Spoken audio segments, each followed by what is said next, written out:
programa Ceará 2050 está começando. Aqui nós falamos sobre futuro, mas com base em ações do presente. A pergunta que faz parte das nossas conversas é: qual futuro queremos para o estado do Ceará e o que cada um de nós tem feito para fazer a diferença no nosso bairro, na nossa cidade e no nosso estado? Hoje, estamos abrindo um espaço para conversar com você sobre preservação do meio ambiente.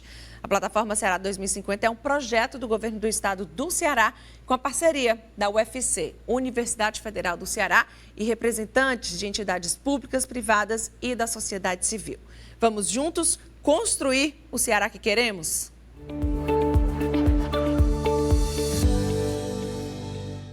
Para conversar sobre as questões que envolvem o meio ambiente e o futuro do estado, com base no diagnóstico feito pela plataforma Ceará 2050, as ações que estão sendo desenvolvidas hoje e o planejamento para os próximos 30 anos, nós recebemos o secretário de Meio Ambiente, Arthur Bruno, e a geógrafa Magda Maia, responsável pelo estudo temático de recursos naturais e ecologia do Ceará 2050. Bem-vindos ao Ceará 2050. Para planejar os próximos 30 anos, a plataforma Ceará 2050 elaborou um diagnóstico levando em consideração a realidade que temos e, a partir desse estudo, elaborou propostas do que pode ser ampliado, melhorado e, em alguns casos, ajustado. Quais pontos, então, a gente podia já falar agora desse diagnóstico? Primeiro, um prazer estar aqui com você. Acho que esse programa é extremamente importante porque os cearenses terão condição de conhecer um diagnóstico sobre o nosso estado, no nosso caso aqui do debate sobre o nosso meio ambiente, quais são as nossas fortalezas, quais são as nossas fragilidades e o que é que nós temos que fazer para garantir o desenvolvimento sustentável. Ou seja, nós precisamos continuar com algumas atividades econômicas que tradicionalmente ocorrem, precisamos de outras atividades, precisamos gerar emprego e renda e, ao mesmo tempo, garantir, né, a sustentabilidade dos nossos recursos naturais. Nós temos hoje o estado do Ceará um enorme litoral, são 573 quilômetros de litoral. Isso é um ativo importante, mas ao mesmo tempo preocupante, porque há uma demanda muito grande por esse litoral, de atividades turísticas, atividades pesqueiras, atividades dos mais diversos tipos, comércio, serviços. Nós temos 90% praticamente do nosso estado no bioma Caatinga, que é um bioma importantíssimo, né? Essa caatinga que nós temos aqui, você não vai encontrar em lugar nenhum do mundo. Então, é um bioma importante, mas também tem sua fragilidade. Recentemente, a SEMASSE fez um inventário florestal, onde revelou que nós só temos 52% da floresta nativa, então houve um grande desmatamento no estado do Ceará. Portanto, nós temos que pensar em manter o desenvolvimento da agricultura, da pecuária, sem desmatamento, é o que a gente chama de desmatamento líquido zero. Nós não podemos mais desmatar de forma indiscriminada. Portanto, é preciso que a gente pense como é que o Ceará vai se desenvolver, quais são as atividades econômicas que nós temos vocação. Nós temos aí um complexo portuário industrial do PECEM, que é muito importante para o nosso desenvolvimento, mas nós precisamos descentralizar essas atividades econômicas. A área metropolitana tem praticamente mais de 60% do PIB, né, do Produto Interno Bruto. Então, tudo isso vai demandar, e é o que o diagnóstico mostra, precisamos ter preocupação em garantir mais áreas preservadas. Nós só temos 7,7% da área do Ceará, né, como áreas preservadas, com unidades de conservação, e, portanto, temos aí grandes desafios para o futuro. Magda. Bom, eu primeiro também gostaria de agradecer pela oportunidade de estar aqui, né? Porque falar um pouco desse diagnóstico de uma maneira mais didática, né? É interessante, não ficar somente no papel, documento, né, denso, né? E eu queria esclarecer o nome dele, acho que é importante, porque ele é um diagnóstico sobre recursos naturais e ecologia. Quando a gente fala de recursos naturais, a gente está falando necessariamente do sistema produtivo. Então, o que é que a natureza tem a oferecer de potencial que possa ser explorado pelo sistema produtivo, seja pelos serviços, como o turismo, seja pela indústria propriamente dita. E ele tem a parte de ecologia também, que é aquela que diz respeito ao que deve ser preservado, pensando na questão do desenvolvimento sustentável também, mas nas gerações futuras, que é o que preconiza, no final das contas, o que a gente pensa sobre sustentabilidade, né? Então, ele vem muito nessa abordagem, ele faz essa divisão, separa para depois juntar, né?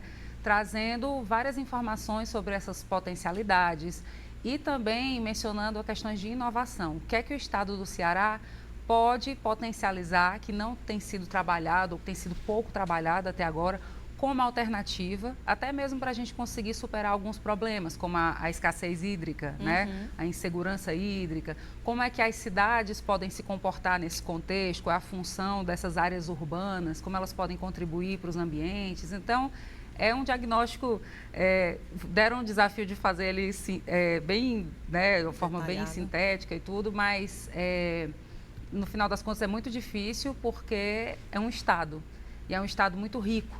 Né, um estado rico em potencialidades naturais, né? Mas foi entregue.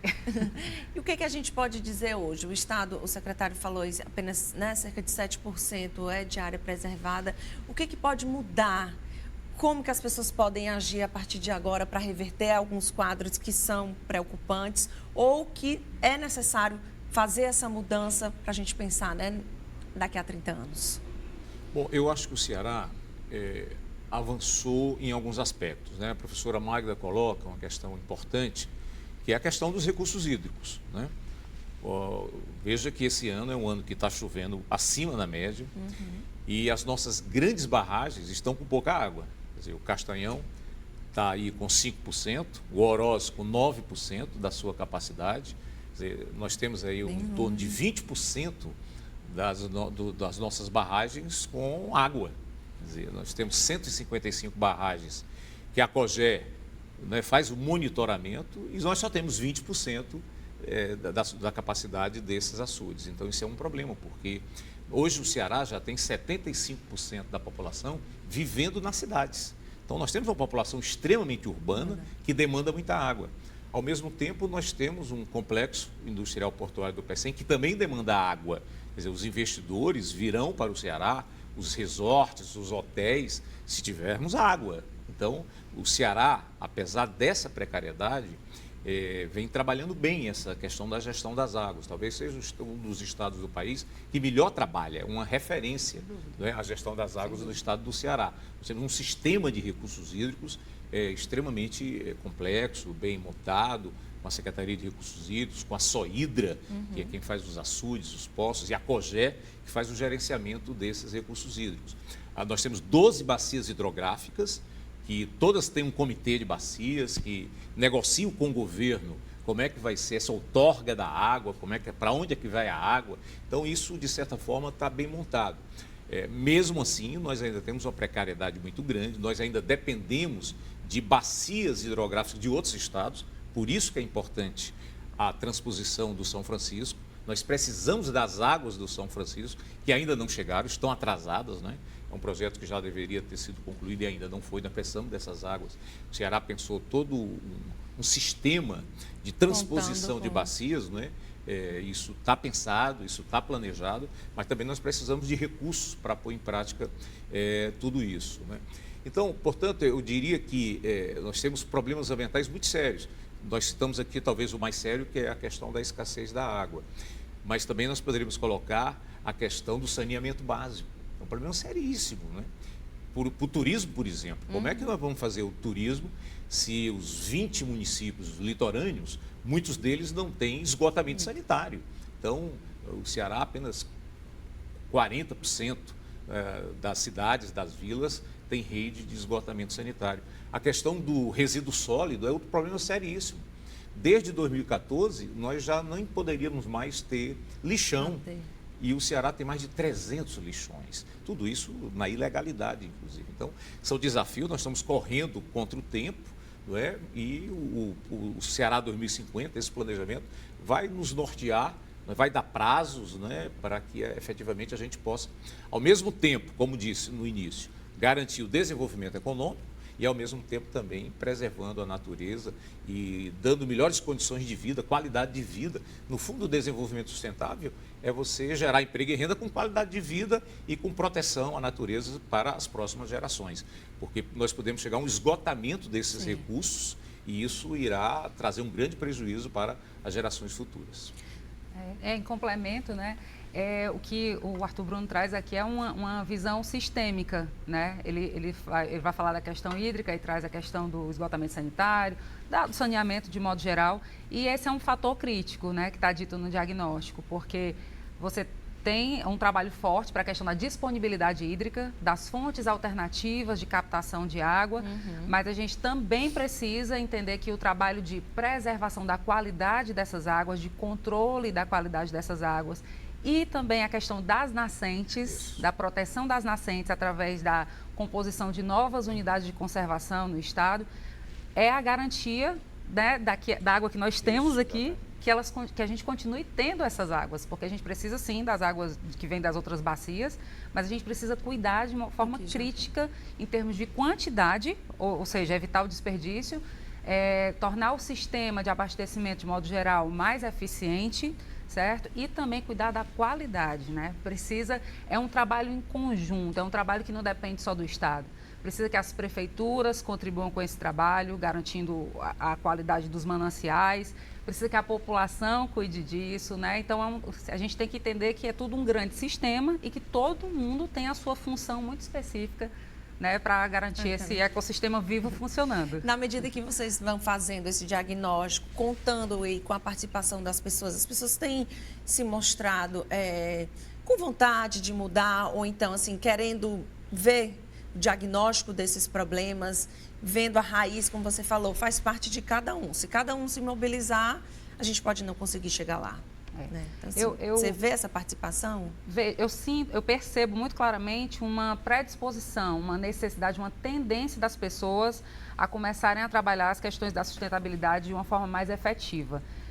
Mas eu ainda percebo que falta informação, sabe? Eu percebo que as pessoas começam a se conscientizar e a querer, eu quero fazer alguma coisa, e às vezes elas não sabem o que fazer, certo? Então, talvez a comunicação... Porque o Estado, ele tem um trabalho de educação ambiental eficiente, certo? Está diagnosticado isso, mas, de alguma maneira, a forma como isso está chegando, a comunicação está chegando às pessoas de forma massiva, ainda precisa de uma equalizaçãozinha. A sensação é essa. As pessoas precisam saber o que elas podem fazer, porque se elas têm esse sentimento de pertencimento, olha, o planeta é meu, o estado é meu, a cidade é minha, esse bairro aqui é meu, elas vão tender a fazer alguma coisa efetiva.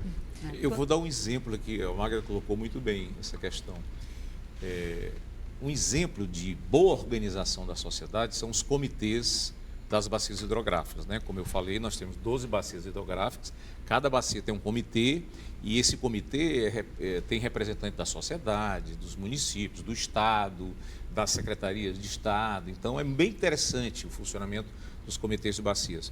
E, recentemente, o governador Camilo Santana se reuniu com os comitês de bacias e eles trouxeram excelentes reivindicações. Uma delas é em relação à proteção das nascentes, né, e recuperação de muitas delas.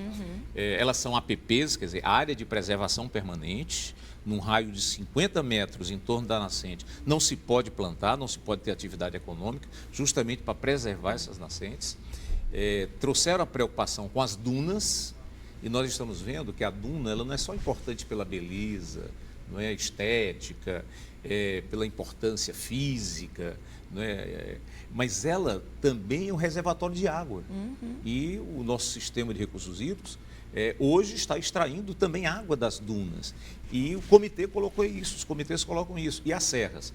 Então, nós criamos recentemente um grupo da Secretaria do Meio Ambiente, Secretaria de Recursos Hídricos, com o seguinte tema: dunas, serras e nascentes. Então, nós começamos a reunir para ver o que é que nós tínhamos já de trabalho dessas secretarias em relação a isso e como é que nós vamos programar para o futuro. Quer dizer, nós precisamos preservar as nossas nascentes, precisamos preservar nossas dunas. Entendemos que o turismo é fundamental, mas um dos motivos do turismo é justamente a beleza cênica, né? São as dunas, é o nosso litoral, é a nossa vegetação costeira. Então, se nós permitirmos a ocupação indevida dessas dunas, nós vamos perder. Vamos perder o recurso natural e vamos perder o recurso econômico e social que o turismo gera. E as nossas serras, boa parte delas já bastante desmatada. Então, portanto, uma coisa está ligada à outra. Então, esse grupo está se reunindo, eu acho que é muito importante. O Ceará 2050 foi fundamental porque animou esses órgãos a debater conjuntamente, que não é uma prática muito comum no serviço público, os órgãos fazerem um trabalho de integração.